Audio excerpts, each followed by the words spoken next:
Mashujaa Day celebrations is heading to the county, the green county of Kericho. And that is a celebration that is supposed to be a happy moment, especially for the country Kenya. But it's far from reality that we don't have a happy country. And something is happening interesting in the Kipsigis region. The Kipsigis County, this is the county of Kericho, Bomet, and Narok. Those three counties are inhabited by the Kipsigis community. And so I want to show you that recently Kipchumba Murkomen has been trying to reach to another clique of politicians in what is seen as trying to achieve, or rather what is trying, as in what is they're saying is trying to create a political clout around Ruto succession. So Ruto succession politics has gotten its way to the Kipsigis community. But then I want to play you another soundbite because Johana Ngeno is supposed to be installed as the Kipsigis kingpin. And I remember in a soundbite that I wanted to listen to, he was actually challenging Murkomen to keep to his CS position and not to meddle with the succession politics, or rather not to join the succession politics. And I wanted to find that soundbite here.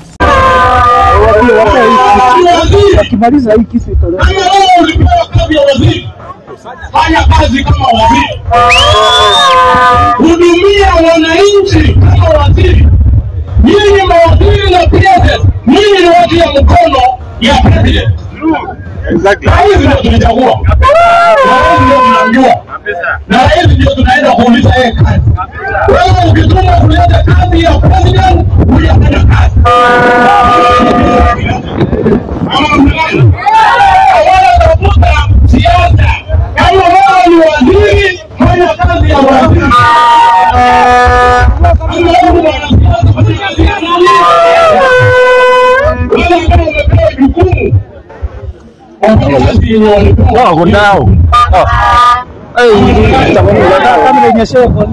Kwa hiyo tunataka kusema ya kwamba tunaunga mkono rais wewe na viongozi ambao wanafanya.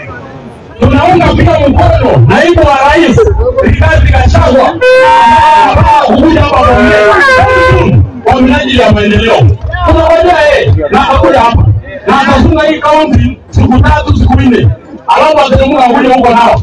Sisi pia tunataka yeye akuje tuambie mashida yenye saa zingine ni ngumu, labda tufikie president ndio tumwambie.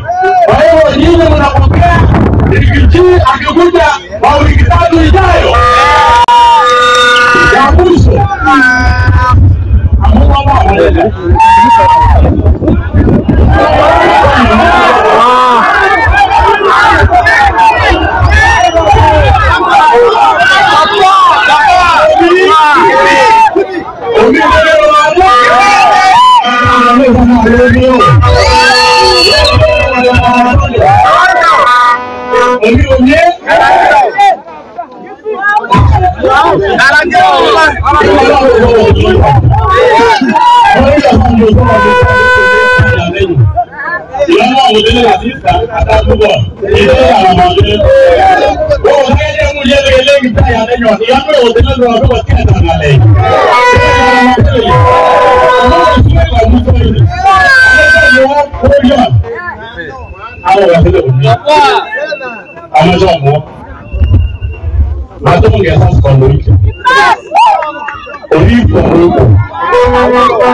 Now, that was a soundbite of Johana Ngeno.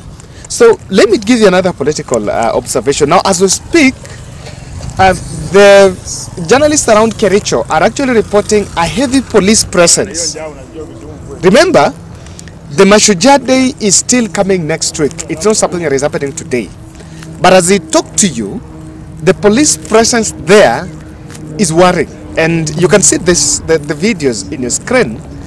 And actually, the photos in your screen showing you the way they've been keeping a lot of security there for quite so long. And you're wondering really what exactly is all that about? Remember, Kericho County is not very far from the border where there is some conflict, clashes with the Luo community on the other side. And people have been asking, so instead of even taking the police to go and have security presence in Kericho town, why would you not take them to the place that is where some conflict is being witnessed? But then, speculation is rife. Why have we taken a heavy police presence in Kericho ahead of the Mashujaa Day? And I want to get your feedback. I don't know what you think. What is the intelligence behind it? And that's what I want to unravel in this podcast. Before you do that, kindly subscribe to our channel, click the notification bell, and like our video. Thank you very much for supporting our podcast. Now, I want to ask you something. I have someone that has reached out to me. He's a student from Meru University. Is it Meru or Chuka? This student is having a fee balance of 15,000 and he sent me the screenshot. Na anataka usaidizi alipiwe that 15,000 so that he will sign nominal roll and do exams. He's actually, I think, a fourth year. Is finishing. Is a fourth year. So I want to, someone, if you're willing and you can be able to reach out to me, some one or two people, I will connect you this student so that you can even pay umsaidia apate hii pesa, alipe directly. I'm not going to do a fundraiser for him. I just want two people who are willing and ready to support. The student only needs 15,000. So two people, one person can be willing, reach out to me. I connect to this student so that alipiwe, and it will be grateful. You know, I get a lot of requests, but I think on education, that is something that you can easily run with to find you. Just get to my WhatsApp, I connect with this student so that kijana apate venye atapata fees na asome, because we realized that education is an equalizer. Now, back to our politics. Why would the security presence there?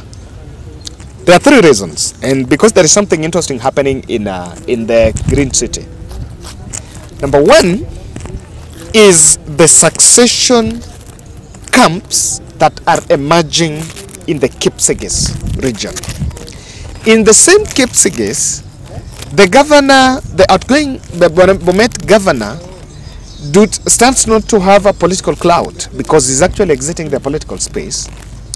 But we have Isaac Ruto still coming back for the same position, eyeing the Bomet governor in the next general election, and is one of the most senior leaders from that Kipsigis region. And you also have Charles Keter, that I think has also been absorbed now by Kenya Kwanza administration, who is also another prominent leader. But now all of that, Johanna Ngeno is in it. I think the intelligence team and the government team has actually realized that succession politics is boiling, and before it is managed, it can shame the president there. Number two is the tea protest. In Kericho, there have been endless tussle between the population there. It's been an endless tussle between those staying in that place, in the tea estates, and the young men and women that are employed there that are saying that the machines are actually chasing them from the job. So over time, there have been that protest, and despite of a change of regime and of all the pitching that we're going to do about the hustler, there have been less that have been done to address that problem. 1 year after Ruto was inaugurated as the 5th president of the Republic of Kenya, he is heading back to a county that has been riddled with violence between the tea estates and the residents of Kericho. And I know that from where the State House strategy team are seated, they know for sure that there is no smiling. The youth and the hustlers in Kericho are not smiling because the government has intentionally, and I'm using the word intentionally, failed to address the problem with the tea estates. Lastly, I think there is fear of unknown. And as I said, ground is difficult, and of course I may need to offer some, realize that some sounds in the background because there are some people listening, and of course they're talking in the background, so you'll bear with me. That is now the challenge of shooting outside. We'll always get those other sounds. So, you will actually realize that there is a few of unknown sporadic protests, because the truth of the matter here is Kenyans are suffering. People cannot put food on table.